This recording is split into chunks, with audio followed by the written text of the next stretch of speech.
এক ভাই তার বাড়ি বিক্রি করে জুয়া খেলেছে এবং সেই ঘটনাটি আমাদের সাথে শেয়ার করেছেন এবং তিনি চেয়েছেন যে এই ঘটনাটা যাতে তুলে ধরি। তিনি লিখছেন, আমি অনলাইন জুয়ার বিষয়ে আপনার সাথে কথা বলতে চাই। আমি অনেক বেশি টেনশনে আছি, অনেক মানসিক যন্ত্রণায় আছি। আমাদের সমাজটা শেষ। আমি নিজেই একজন মরা। আমার কোনো গতি নাই। একদল মানুষ আমাকে এই অনলাইন জুয়ায় ঢুকিয়েছে। আজ আমি ঘরবাড়ি সব হারিয়ে পথের ভিখারি। আমার এখন জায়গায় জায়গায় ঋণ। আর যারা আমাকে এই পথে নামিয়েছে তাদের একজন ৪৯ লাখ টাকা দিয়ে বাড়ি কিনেছে। আমি নিঃস্ব আর সে নিজের ঘরে থাকে। আমি অসহায়। আমার একটা বাচ্চা মেয়ে আছে। আমি পাগল প্রায়। যদি পারেন আমাদের সমাজটাকে বাঁচান। আমার মতো এমন পরিণতি যেন আর কারো না হয়।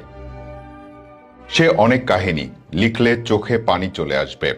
আজকে আমাকে যে অনলাইন এজেন্টরা ধ্বংস করে দিয়েছে তারা এখন কোটি টাকার মালিক বনে গেছে।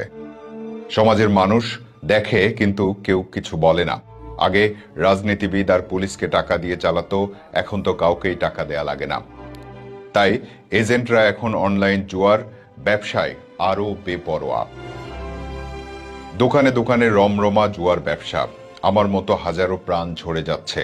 আমাদেরকে বাঁচান, আমাদের এলাকাকে বাঁচান। আমার মা বাবা নেই, এখন পরিবার নিয়ে রাস্তার ফকির। কোথায় যাব আমি?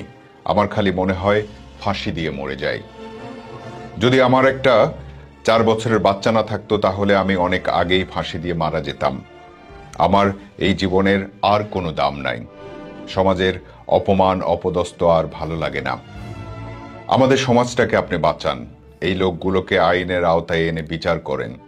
মাত্র 1 বছরে তারা কোটি টাকার মালিক হয় কিভাবে? আমি নিজে ওর কাছ থেকে 50 লাখ টাকার উপরে ওর কাছে 50 লাখ টাকার উপর হেরে গেছি। আমার মতো আরেকজনেরও বাড়ি বিক্রি করতে হয়েছে।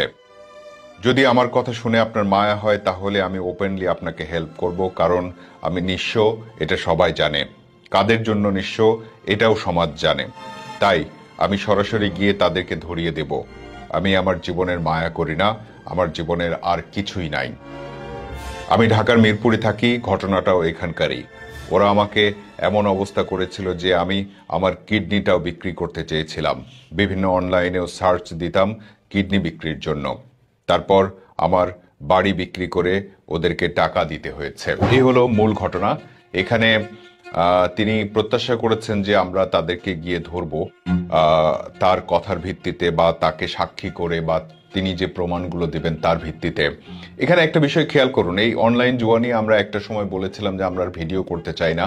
এত বেশি পরিমাণ সচেতনতার জন্য এত বেশি পরিমাণ ভিডিও তৈরি করেছি আমরা, এবং যখনই আমরা এটা প্রচার করি তখনই লোকজন এসে যারা মূলত ধরা খায়, মূলত যারা ক্ষতিগ্রস্ত হয় তারাই আমাদের সাথে যোগাযোগ করে, তার ঘটনাটা তুলে ধরে। এই ভাইটাও তেমন। তিনি সমাজের কথা বলছেন, তিনি মানুষকে বাঁচানোর কথা বলছেন। কিন্তু একটা প্রশ্ন আমি রাখতে চাই। প্রশ্নটা হলো যে তিনি যদি কোটিপতি হতেন তাহলে কি আমাদের সাথে যোগাযোগ করতেন? তিনি যদি এই জুয়া খেলে অনেক টাকার মালিক হয়ে যেতেন তাহলে কি তিনি সমাজকে বাঁচানোর চেষ্টা করতেন? এই প্রশ্নটাই আমার কাছে আসলো। আমি সচেতনতামূলক কোনো কথা বলতে চাই না। আমি শুধু বলতে চাই এই দুটি প্রশ্ন। তিনি যদি এই জুয়া খেলে কোটিপতি হতেন তাহলে তিনি আমাদের কাছে আসতেন কিনা? তিনি যদি এই জুয়া খেলে লাভবান হতেন তাহলে তিনি সমাজকে বাঁচানোর কথা বলতেন কিনা? সুতরাং এখানে সচেতনতার কথা বলে আর কোনো লাভ নেই। আপনারা যদি এরকম ঘটনা, কষ্টের ঘটনা শেয়ার করতে চান তাহলে আমরা অবশ্যই প্রচার করব। কিন্তু মনে রাখবেন যে আপনি ঠকে এসে আপনি যে নিজেকে সামলাতে না পেরে, নিজেকে কন্ট্রোল করতে না পেরে অন্যজন কোটিপতি হয়েছে জন্য আপনার অনেক কষ্ট হচ্ছে, অথচ আপনিও সেটাই হতে চেয়েছিলেন, একই পথে হতে চেয়েছিলেন। অতএব বুঝতেই পারছেন আমি কি বোঝাতে চেয়েছি। আমি এই দুটি প্রশ্ন আপনাদের উদ্দেশ্যে রেখে গেলাম। আপনারা যারা দেখবেন তারা নিশ্চয়ই মন্তব্য করে জানাবেন এই প্রশ্ন দুটির উত্তরে আপনারা কি বলতে চান। ভালো থাকুন সবাই।